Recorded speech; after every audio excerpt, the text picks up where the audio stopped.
Wes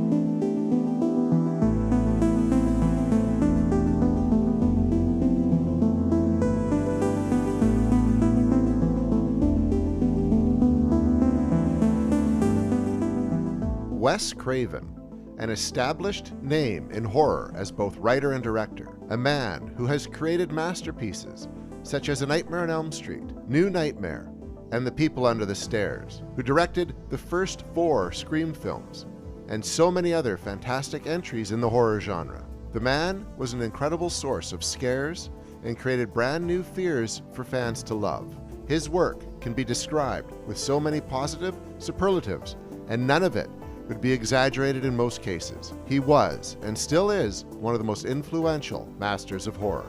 So what happened when he wrote and directed My Soul to Take? How can such a master release a film like this? A film that feels like a bad facsimile of his previous work. What exactly happened with My Soul to Take? Let's find out on What the F Happened to This Horror Movie.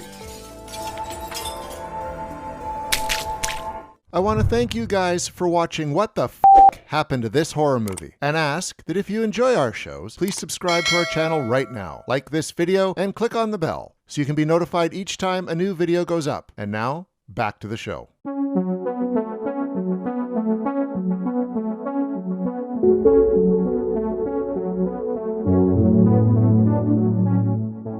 Well, the answer to these questions is one that has many layers and is a bit complicated. Starting from a film that probably would have worked better in the 90s and going all the way to a bungled release, this film had everything working against it. From the start, fans were curious and excited about this new Wes Craven title. Articles in magazines and specialized websites were reporting on its prep and shooting, leading fans of Craven to really look forward to this new film that he both wrote and directed, something that hadn't happened since New Nightmare, and that was a great showing of his capacities and influence on the genre. It felt like I needed to get back to kind of my roots of creativity, and a lot of the pictures I'm best known for, I wrote myself, and just it felt good to be, doing the whole thing instead of just doing the directing. It can also be said that this way of making a horror film, extremely meta in all aspects, opened up new doors in the genre and directly led to Scream, which Craven directed but did not write. Look behind you. Look behind you.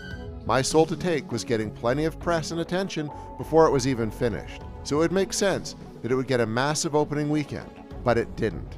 My Soul to Take opened on October 8th, 2010, to a flopping number of $6.8 million at the North American box office, putting it in 5th place for that weekend's numbers, under The Social Network, Life as We Know It, Secretariat, and Legend of the Guardians. So, a variety of films in different genres basically beat an October-released horror film. How is that logical? How is that possible? Must just be because it was not close enough to Halloween. Well, not quite. The film, in its second weekend, fell to number 8, then to number 12, then on Halloween weekend, it fell to number 24 at the box office. Of course, one could blame the other releases, and could be right. That Halloween season, both Paranormal Activity 2 and Saw the Final Chapter were unleashed unto fans and made bank. That being said, My Soul to Take came out before the two of these and had a few weeks to make its money, which it simply did not. Overall, the film made $21.5 million US worldwide when it cost about $25 million US to make. This is what makes a flop, but in this case, at a minor loss. Why did Craven fans and horror fans not show up for My Soul to Take? What happened? Well, the film was made and there was plenty of hope for it. Then the studio had test screenings, and those were unsuccessful. It was so bad, in fact, that the version shown will possibly never be seen. Now let's be honest, test screenings are not always a good indicator of what a specific group of people will like. This may sound weird, so let's explain. Most test screenings for studios are done in the Los Angeles area, places like Santa Monica or Culver City. They pick a random group of people to go watch the film. These people are of various ages, backgrounds, and cultures. However, the thing they all have in common is that they are able to attend a screening that is oftentimes in the middle of the day on a weekday. So that cuts out most of students, working people, and those with a life, really. it leads to having people who attend a bunch of these screenings, but not necessarily the right people for the film at hand. What are the chances that those test screenings got a full room of horror fans on a, say, Tuesday afternoon? Pretty thin. So the film was screened to most likely non-horror fans in high percentages of its audience, possibly even people who have no idea of the genre, how it works, and what could possibly scare the target audience on opening weekend. Now, take those people whose fault it is absolutely not, show them a horror film, and let them be the judge of whether it is good or not. In the case of My Soul to Take, they hated it. They particularly hated the ending. This led to the studio thinking it was bad and sending it back for rewrites and reshoots. This means that a random group of strangers disliked or hated the film's last third, possibly second half. So much so, the studio thought it needed to be redone. This is something that happens more often than the general public thinks. Take G.I. Joe Retaliation. The film tested so badly, they rewrote and reshot the whole thing, effectively removing Channing Tatum from the film almost entirely. Was it correct in that case? Well, just like with My Soul to Take, it's hard to tell without having seen the first version of the film. Now, the studio had a new version of the film with a new ending, and well, they also wanted to maximize their return on investment. So they decided to go with the all-popular option of making this a 3D film in post. It had worked for the My Bloody Valentine remake the year before, so of course it should be great with this film as well. Except it wasn't. My Bloody Valentine had a setup that led itself to being made in 3D, with kills that splatter plenty and tunnels in the mines that were perfect for that 3D added creep factor. My Soul to Take, on the other hand, was just not made for 3D, and adding it made no real sense for the story or for the audience. It came off as a ploy to be able to charge more per ticket in theaters, and honestly, it probably was. From there, the film got the traditional trailer it released, ads in mags and online, more or less the same treatment as any horror film. However, it was going through these motions, along with the aforementioned Paranormal Activity 2, which was coming off the humongous success of the first one, and the new Saw film, which at the time gained from the yearly release of a Saw film, making October known as the month of Saw, or the season of Saw. If it's Halloween, it must be Saw. That, in and of itself, was a beast to fight at the box office. Horror fans were all over the Saw franchise, and the Paranormal Activity films, so perhaps having My Soul to Take come out on the same month was a mistake. Helping this theory along is the fact that the film was originally slated to come out much closer to those two, and the studio saw it wise to release it earlier to try and get to the horror fans before the other films were unleashed and became monster-sized hits. Another issue here may have been the cast. Most horror films of this type have at least one very recognizable lead in there, and while a lot of the cast for My Soul to Take is now either really well known or at the very least quite familiar to most audiences, let's be honest and admit that back in 2010, most of them were not exactly box office draws. Release a film with Frank Grillo as the lead cop on the job these days, and you'll at the very least get a few action film fans showing up. Some Marvel fans, and then others who have come to know him and love him from his career so far back. Back 12 years ago, he was known from television work and the occasional film, but not quite like now. Playing another secondary character as Danai Gurira, who is better known for Black Panther now, but back in 2010, she was not exactly known, and people were not flocking to see her work yet. In the lead, the film cast adorable-faced Max Theroux, who had made a handful of films by that point, but was not yet known as a leading man. He was a gamble, and possibly one that didn't work out. Use him in a similar part now, and horror fans and others would know who he is, but back then, not so much. The rest of the cast were not well known at the time. Some look familiar, but most viewers did not have a clue who they were back when My Soul to Take came out. This could have been a great advantage had the film been more like a found footage film. But here, a more known cast would have really helped sell tickets. The film here clearly relied on the performances from the cast and the fact that horror fans would flock to see a new Wes Craven written and directed film.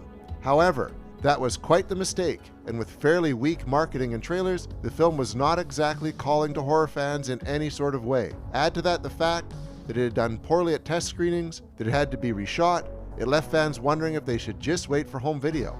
Another aspect that may have helped horror fans stay away was that a lot of their favorites had been releasing duds over the last few years, and newer series and artists were releasing much more exciting work. The world was more into a torture and haunting place, of which My Soul to Take was neither. A few films were making it outside of those subgenres, but fans were moving away from teens at risk and from the traditional supernatural slashers. The subgenre felt overdone already.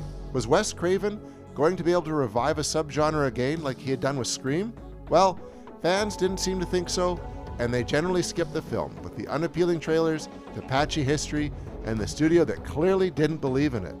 The main trailer released, which is available online easily now, was incredibly generic and seemingly revealed the killer right out the gate in the first few frames of its footage. The film's entire setup is right there for all to see, and editing it in a very 1992 way. My name is Adam Hellerman, but everyone calls me Bug. This trailer was shown fairly wide, and it just showed what seemed like the entire film. There is not much in terms of surprises anyone would expect after watching the trailer. Why did the studio show that trailer? Well, most likely to attract horror fans by showing them the best bits. But in the end, it clearly was not what was needed. Would a trailer saying from Wes Craven, master of horror, master of your nightmares, comes a new breed of slasher, a film which anyone could be the killer, be too generic? Well, probably, and it would have made it sound a lot like Scream. One thing is for certain, the trailer My Soul to Take got did not cut it, and perhaps a more creative way of selling the film could have really helped it. Now let's look at how the film was received by critics. Oh wait, it was not at the time, as the studio did something else that shows absolutely no faith in a film and did not screen it for reviewers or the press. It kept the film a mystery from everyone in an effort to protect it from bad reviews. Here's the thing, some horror fans will purposely go see films they have heard are terrible. It's just something we do. It's a thing that has been done for decades. So, while bad reviews may have kept the general public away, they also may help someone want to see a film. Here, there were no reviews before the film was released, and it helped minimize the negative press, but it also helped minimize the attention the film got. At this point in time, there are plenty of reviews of the film out there, and they vary from bland to pure hate, with the general consensus being that the film is generic, formulaic, and not exactly fun to watch. And they are basically right. This is a movie that should have been a blast to watch or completely scary. It's from Wes Craven, who could easily do both in the same film, and do so while rewriting the rules of the genre. This man was a genius of horror, and My Soul to Take is probably his weakest in his career, and one that suffered greatly from studio involvement with its rewrites, reshoots, and the 3D being slapped on there at the last minute in a ploy to make more money. This movie should have been left alone in its original version, as there is almost no way it was worse than what was delivered to the public. At the very least, it would have been a more Wes Craven film, and fans would have been better able to get his true vision here. Of course, as it is, the film is a bit of a bore now, with some really good ideas thrown in there throughout. In terms of a horror film, it's bland. It's not that interesting, but it does have a cast that some will now want to check out in some of their more earlier work. My Soul to Take is a film that proves that too much studio meddling can kill a movie and make it something that is truly bland, made for and marketed to the masses when it should have been a more niche product from a master. It should have been sold itself, but too many hands and too many opinions made it something that just did not work for its intended public, but they tried to make it for a much larger public, who also ended up not being interested.